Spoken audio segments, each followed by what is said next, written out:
Hello, welcome to Local Edition. I'm Leslie Leyton. The high-speed rail project is still on the table. Some of the first round of bond funding has been approved. And with us now to talk about what is next for the rail project is Assemblyman Mike Morrell. Thank you very much for being here. Thank you for having me here.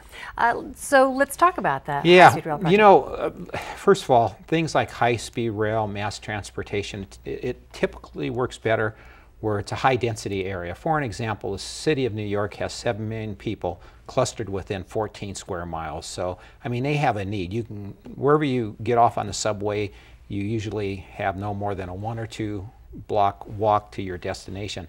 This high-speed rail that's starting, I think, from Madera to Bakersfield, it is ridiculous because we don't have a need for that. Those areas are not high density.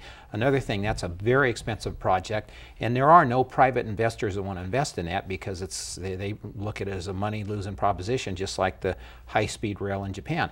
But what's worse for me is the fact that our governor wants that project and is willing to spend between $80 and $100 billion on that project, and yet cut our education K through 12. So I see that as him kicking our kids to the curb in favor of high-speed rail.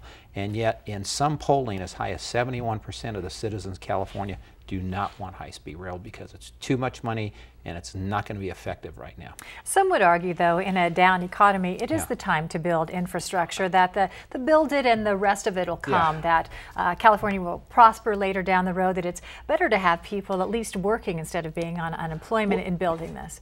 If you take the growth rate of Bakersfield, for example, the last 10 years, for it to be able to have the kind of growth rate that you want, like, you know, a high-density city, and you play with the numbers out, it would take 109 years for us to get to have the population that New York City does. So I mean, no, it still seems foolish. And yeah, I get the thing about jobs, but not government jobs. Remember, government jobs cost taxpayers money.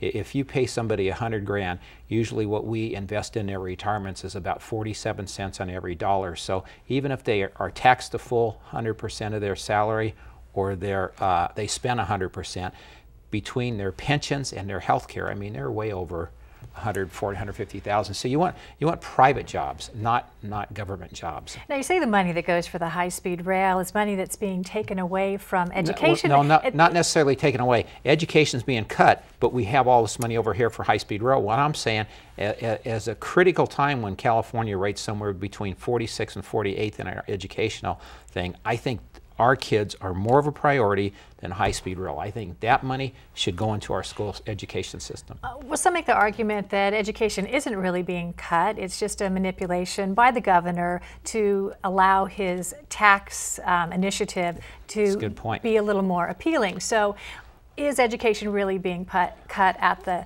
expense of high-speed rail? No, but I will tell you what I have seen. That's a good question. But one thing I've noticed in California, we get approximately $12,000 per student. But by the time it works its way, it starts in Sacramento, and then it works its way through the bureaucratic pipeline. Then it goes to the counties, and then the administrative salaries are taken out, and then it goes to, depending on your city, one of 1 to 5 school boards.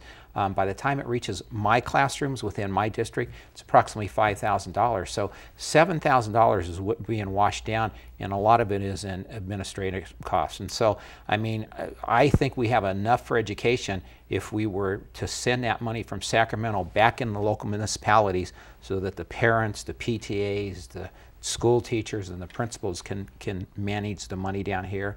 And at the same time, we give them full accountability and responsibility, because I really believe that the people in our towns of Redlands, Rancho Cucamonga, and Upland are just as capable of managing their money as those people in Sacramento. All right, Assemblyman Mike Morrell, thank you. Okay. Thank you for joining us.